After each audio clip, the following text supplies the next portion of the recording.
Hello, this is Edwin Dearborn, author of Power Branding Secrets, and today I'm going to talk to you about social media advertising.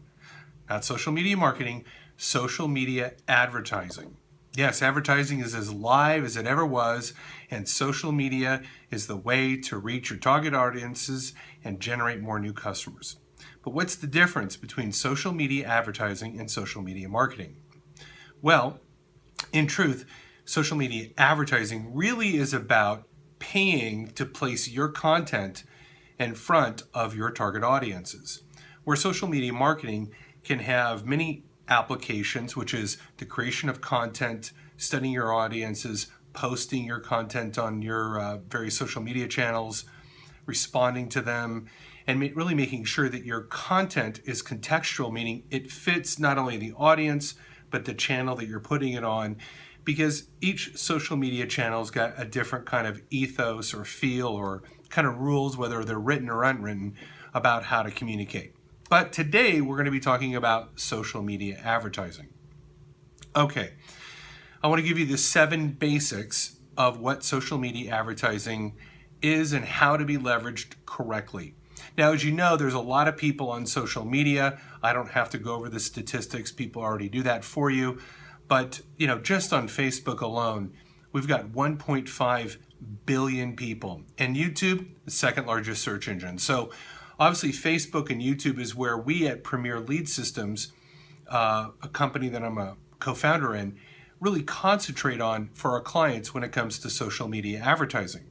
So in social media advertising, we've got 7 tips here that I'm going to share. Number 1 is you want to narrow down your audience. The audience is the most critical factor because in the past with advertising, you would just blast it on a TV station or radio station. And of course, you could maybe pick the right show or the right time to hopefully reach your demographics. But because the analytics of Google, YouTube, Facebook, and other social media channels is so robust and so complete, you can narrow down these audiences with exactitude.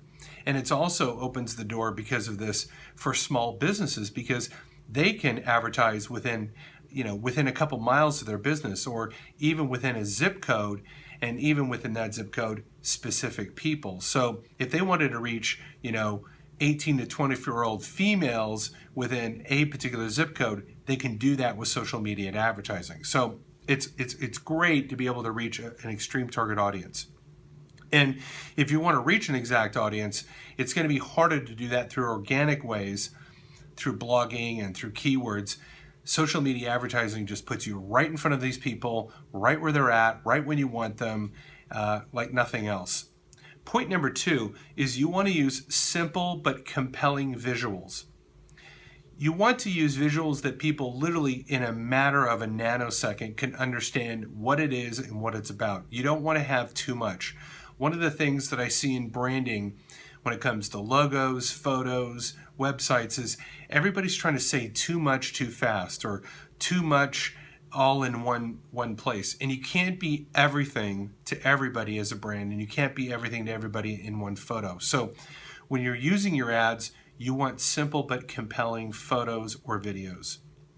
Number 3, you want to test your ads. One of the great things about social media advertising is that we can do what's called A/B testing, which means that we're going to try different variations, version A or version B of the ad that we're running. But in fact, we can run multiple versions, put out 5, 6, 7, 8 ads or ads out to 7 or 6, different audiences, and we can see which ad or audience responds best. And of course, now that we know what ad or audience responds best, we can put our money into that ad. So testing is critical, and it's one of the things that we do before we really put a lot of money into advertising for ourselves and for our clients. We test first which ad is going to work best. Sometimes that testing can take a few days, sometimes it can take a few weeks, but when you test, then you know where to put your money. Point number 4, you want to send, ideally, the traffic from your social media advertising to a landing page that's going to capture their identity.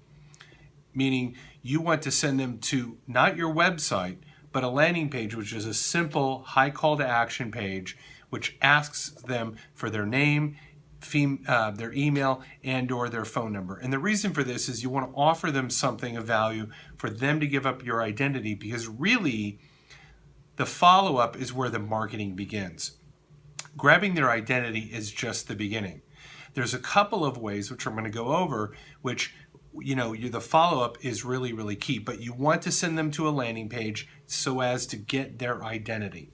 And you're going to get their identity not only through their email address, but now you're going to capture their IP address, and we're going to do retargeting. Okay, so step number 5, we're going to start to follow up with the email. Once we grab their identity, we're going to send 10, 12, maybe 15 emails in a very short period of time, maybe every 2 days or every 4 days, to remind them with interesting and engaging content about your brand, because it takes a while to build trust. It takes a number of impressions to build trust. And this is a key maxim in marketing. You have to have multiple impressions to really resonate within the mind of the audience. So now that we've captured them, we've given them something free, like a free report, a free consultation, a free e-course, a free coupon, whatever it is, we now send them engaging content where we now build the relationship. So step number 5 is follow up with great, engaging, and entertaining, informative content. It's not necessarily trying to sell them. Of course, you're going to have some type of offering at the bottom of your email, but really what we're trying to do is establish trust. Point number 6, we watch the statistics, we watch the analytics, because over time, we're going to see trends. We're going to see types of audiences that engage. We're going to see best times, best zip codes. And of course, because advertising is an ongoing activity, we can adjust this as we go on. And then point number 7 is we're going to retarget. What does retarget mean?